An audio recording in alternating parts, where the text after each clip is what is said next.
हमारी मदर, मेरी स्पेशली या आप लोगों की, हमें रात को सोते वक्त कोई ना कोई स्टोरी सुना देती थी, कोई इस्लामी वाक़या सुना देती थी। अब पेरेंट्स के पास इतना टाइम नहीं है कि वो अपने बच्चों के साथ थोड़ा सा टाइम स्पेंड कर सकें, और उनके एक्सपेक्टेशंस बहुत हैं।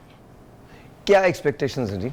यही कि बच्चा जो है मतलब डॉक्टर बने, इंजीनियर बने। आजकल बच्चों के जो इश्यूज हैं उनमें बच्चों में मूड स्विंग्स बहुत ज़्यादा हैं, एग्रेशन बहुत ज़्यादा है। अब पेरेंट्स मेरे पास आते हैं, उन्हें सबसे पहले मैं यही कहती हूँ कि अगर आपने मुझसे ट्रीटमेंट स्टार्ट करवाना है ना, बच्चों की थेरेपी स्टार्ट करवानी है, तो उनका मोबाइल फ़ोन बंद करवाएं। बात जो हो रही है बच्चों की तरबियत के हवाले से हो रही है। वो स्टार्ट विद यू मरियम। आप बच्चों से बात भी करती हैं, उनको डायरेक्टली आपका कांटेक्ट भी होता है उनसे। सो डू टेल, असल में प्रॉब्लम है क्या? वालिदैन को ये शिकायत है कि बच्चे बहुत बदतमीज़ हो गए, वालिदैन को ये शिकायत है कि वो पलट के जवाब देने लगे, बच्चों को ये शिकायत है वालिदैन सुनते नहीं हैं। तो क्या? हाँ sir, there is a big reason behind it. हम लोगों ने कभी नोट किया जो हमारे पेरेंट्स थे उनको इतनी एफर्ट्स नहीं करनी पड़ती थी, बिकॉज तब डिजिटल मीडिया नहीं था, गैजेट्स नहीं थे। अब father who is sitting, last time you told that scrolling, ठीक है, तो वो अपने बच्चे को कैसे स्क्रॉलिंग से। मैं आपको बताऊं, there is a movie called Goodbye, आप वो देखिए, वो नेटफ्लिक्स पे अवेलेबल है। इट्स अमिताभ बच्चन साहब की एक फिल्म है।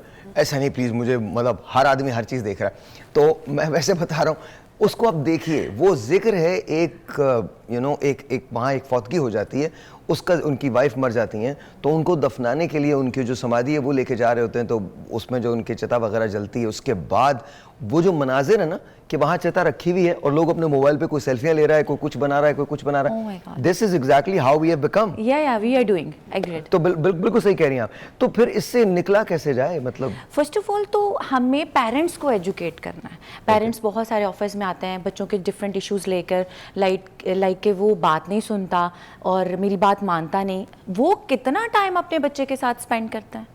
हमारी मदर, मेरी स्पेशली या आप लोगों की, हमें रात को सोते वक्त कोई ना कोई स्टोरी सुना देती थी, कोई इस्लामी वाक़या सुना देती थी। अब पेरेंट्स के पास इतना टाइम नहीं है कि वो अपने बच्चों के साथ थोड़ा सा टाइम स्पेंड कर सकें, और उनके एक्सपेक्टेशंस बहुत हैं। क्या एक्सपेक्टेशंस हैं जी? यही कि बच्चा जो है मतलब डॉक्टर बने, इंजीनियर बने। आजकल बच्चों के जो इश्यूज हैं उनमें बच्चों में मूड स्विंग्स बहुत ज़्यादा हैं, एग्रेशन बहुत ज़्यादा है। अब पेरेंट्स मेरे पास आते हैं, उन्हें सबसे पहले मैं यही कहती हूँ कि अगर आपने मुझसे ट्रीटमेंट स्टार्ट करवाना है ना, बच्चों की थेरेपी स्टार्ट करवानी है, तो उनका मोबाइल फ़ोन बंद करवाएं। तो वो कहते हैं हम मोबाइल फ़ोन, आपने कभी ये नहीं कहा कि वालिदैन का भी ट्रीटमेंट होना चाहिए? वालिदैन के तो करती हूं, बच्चों के ट्रीटमेंट पे बात क्यों आ जाती है? देखिए, मुझे लगता है हम बड़े जो है ना वो थोड़ा सा खामा खा कर ना लीवे बहुत ज्यादा लेते हैं। आप इमेजिन करें, हम बच्चों का ट्रीटमेंट करने जा रहे हैं, जबकि बच्चे ने वही सीखा जो वालिदैन ने सिखाया है या माशरे ने सिखाया है। तो पहले तो आप माशरे का ट्रीटमेंट करें ना और वालिदैन का ट्रीटमेंट करें। This is my thought. बिल्कुल, वालिदैन की तो थेरेपी करते हैं, उन्हें कहते हैं कि आपने मोबाइल फ़ोन नहीं देता, तो आगे से उनके पास आर्ग्यू होते हैं कि हम फ़ोन इसलिए बच्चों को देते हैं कि वो इंग्लिश बोलें, कार्टून्स देखें, तो हमारे एक दोस्त हैं, मैं आपको सच बता रहा हूँ, ये सच्चा वाक़या। हमारे एक दोस्त हैं, तो उनका बच्चा बहुत बदतमीज़ था, तो वो साइकियाट्रिस्ट के पास उसको लेके गए, तो साइकियाट्रिस्ट ने कहा तुम दोनों टॉक्सिक हो इस बच्चे के लिए। यानी तुम दोनों टॉक्सिक हो। मतलब it's not the kid, it's you who are toxic. तो खैर एक telephone call, let's see who this is online. अस्सलाम वालेकुम जी। वालेकुम सलाम, कैसे साहिल भाई? ऑल गुड जी। आपका नाम? मेरा नाम फातिमा है और मुझे आपसे सवाल करना था जी फातिमा, आज के प्रोग्राम के हवाले से जी, कि मेरा बच्चा गुस्सा करता है और हाथ उठाता है, तो क्या करना चाहिए इस हवाले से? हाथ उठाता है और गुस्सा करता है? जी। किन बातों पे गुस्सा आता है उसको?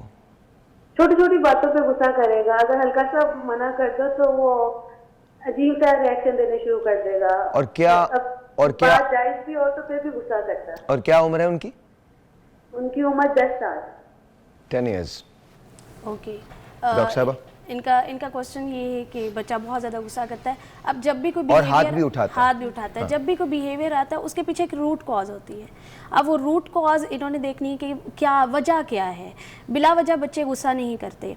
जिस तरह इन्होंने बात की है कि स्क्रीन टाइम की बात की है, मेरे पास जब आते हैं बच्चे को लेके तो वो मुझे एक कंप्लेन करते हैं कि हमारा बच्चा पहले बहुत ज़्यादा स्क्रीन यूज़ कर रहा था, देन हमने एकदम से, हमें डॉक्टर ने कहा है कि कट कर दें, हमने इसकी स्क्रीन 0 कर दी हुई है, अब ये बहुत ज़्यादा गुस्सा करता है। स्क्रीन का मतलब मोबाइल या मोबाइल जो है।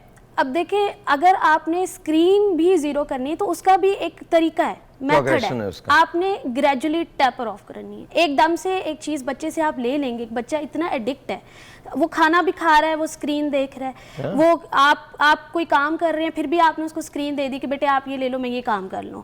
वो सारा दिन एक बच्चा स्क्रीन यूज़ कर रहा है। मेरे पास बहुत सारे पेरेंट्स ऐसे आते हैं, क्योंकि मैं अर्ली इंटरवेंशन पे बहुत ज़्यादा काम कर रही हूँ, तो वो बहुत छोटे छोटे होते हैं, 2-2.5 साल के बच्चे होते हैं। तो उनका अगर स्क्रीन टाइम में कभी पूछते हुए कहते हैं 16 आवर्स है, 18 आवर्स है। जब सो के उठता है तो इतना ज़्यादा। बहुत से पेरेंट्स ये भी बता रहे हैं कि इतना बच्चा स्क्रीन यूज़ कर रहा है। अब वो स्क्रीन पे जो देख रहा है वो फिर वैसे ही बिहेव करेगा। बच्चे क्या करते हैं, बिहेवियर्स इमिटेट करते हैं, ऑफ कोर्स उनके इमिटेटिव बिहेवियर्स होते हैं। फॉर एग्जाम्पल मैं आपको बता रहा हूँ, वो जो मेरा दोस्त था, जब वो लेके गए अपने, मतलब वो उसकी वाइफ और वो लेके गए उसके पास, साइकियाट्रिस्ट के पास, उसने कहा तुम दोनों इस बच्चे के लिए टॉक्सिक हो, तुम दोनों को इसका पेरेंट ही नहीं होना चाहिए। ये बच्चा अगर आज बदतमीज है तो तुम दोनों की वजह से। क्योंकि पेरेंट्स को साइको एजुकेट करना बहुत ज़रूरी है। बच्चे से पहले पेरेंट्स के साथ काम किया जाता है। और जब मैं थेरेपी स्टार्ट करनी होती है, वो कहते हैं जी हमने आप ही से थेरेपी लेनी है, तो मैं कहती हूँ कि आप सारे मिलके मेरे साथ काम करेंगे। उसमें वालिदैन भी होंगे, दादा दादी भी होंगे, अगर जॉइंट फैमिली सिस्टम है तो हम सब मिलके थेरेपी कर रहे होते हैं, सिर्फ मैं नहीं कर रही बिहेवियर पे काम। अच्छा शुरा पेरेंट्स भी करते साहब, एक बात मैं पूछना चाहता हूँ, ये जो टॉक्सिक रिलेशनशिप होती है, ये बच्चों पे कितनी असरअंदाज होती है? अगर घर में बच्चा यही देख रहा है कि लड़ रहे हैं माँ बाप, तो फिर बच्चे का बिहेवियर भी उसी सिस्टम होता है ना? बिस्मिल्लाहिर्रहमानिर्रहीम। मतलब बड़ा खूबसूरत, बड़ा रेलिवेंट टॉपिक आज के इस दौर से मुताल्लिक। बड़ी खूबसूरत बात आपने की है कि इसमें देखना ये है कि बच्चा देख क्या रहा है। ये जो पहले 7 साल होते हैं ना, ये डाउनलोडिंग एज होती है।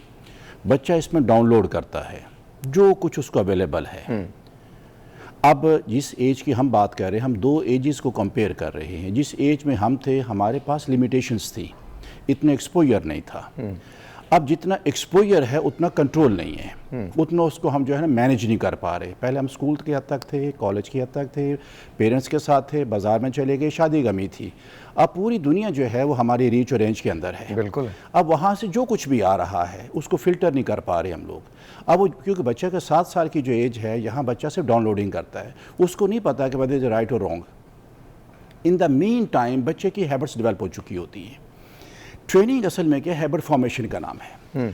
अब ये हैबिट फॉर्मेशन उसकी है कि वो इतना कुछ देख चुका है, इतना कुछ सुन चुका है कि अब उसके इमोशंस जो हैं वो आपके इमोशंस के बिल्कुल अपोजिट चले गए, कॉन्ट्ररी चले गए हैं।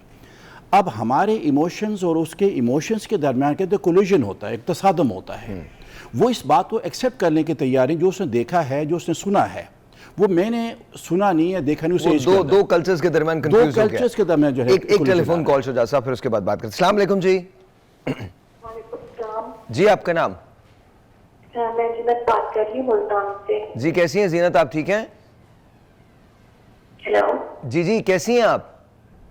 जी अल्लाह का करम, आप सुनाएं। जी अल्लाह का शुक्र, बिल्कुल ठीक ठाक। जी कहिए, क्या कहेंगी? मैं ये कहना चाहती हूँ कि अगर तो टॉपिक चल रहा है सही, मिसाल के तौर पे अगर आई एम सॉरी, अपने बच्चों की कोई सही परवरिश करते हैं, ठीक है, ये मान लेते हैं। अगर जो बच्चे ऐसा क्यों करते हैं? बच्चे कैसा करते हैं? मेरे 2 सवाल हैं। एक ये कि अगर औलाद से कोई गलती हो जाए तो औलाद से गलती हो जाए तो क्या हो? तो फिर माँ बाप बात क्यों नहीं करते? तो माँ बाप बात क्यों नहीं करते? अच्छा, एक सवाल ये हो गया। दूसरा सवाल? दूसरा ये है कि अगर बच्चे कोई भी गलती करें तो माँ बाप पे क्यों ये इल्जाम होता है कि ये सब तो इनके माँ बाप की गलती है? ओके, ये आपका कोई पर्सनल एक्सपीरियंस तो नहीं है, सवाल ही है ना आपका? जी। ऑलराइट, चलिए आप फोन रखिए, उसके बाद मैं इन लोगों से पूछूंगा कि इसका जवाब क्या है। लेकिन इससे पहले इश्तहारात आते हैं, और अगर वो नहीं आएंगे तो हम भी नहीं आएंगे।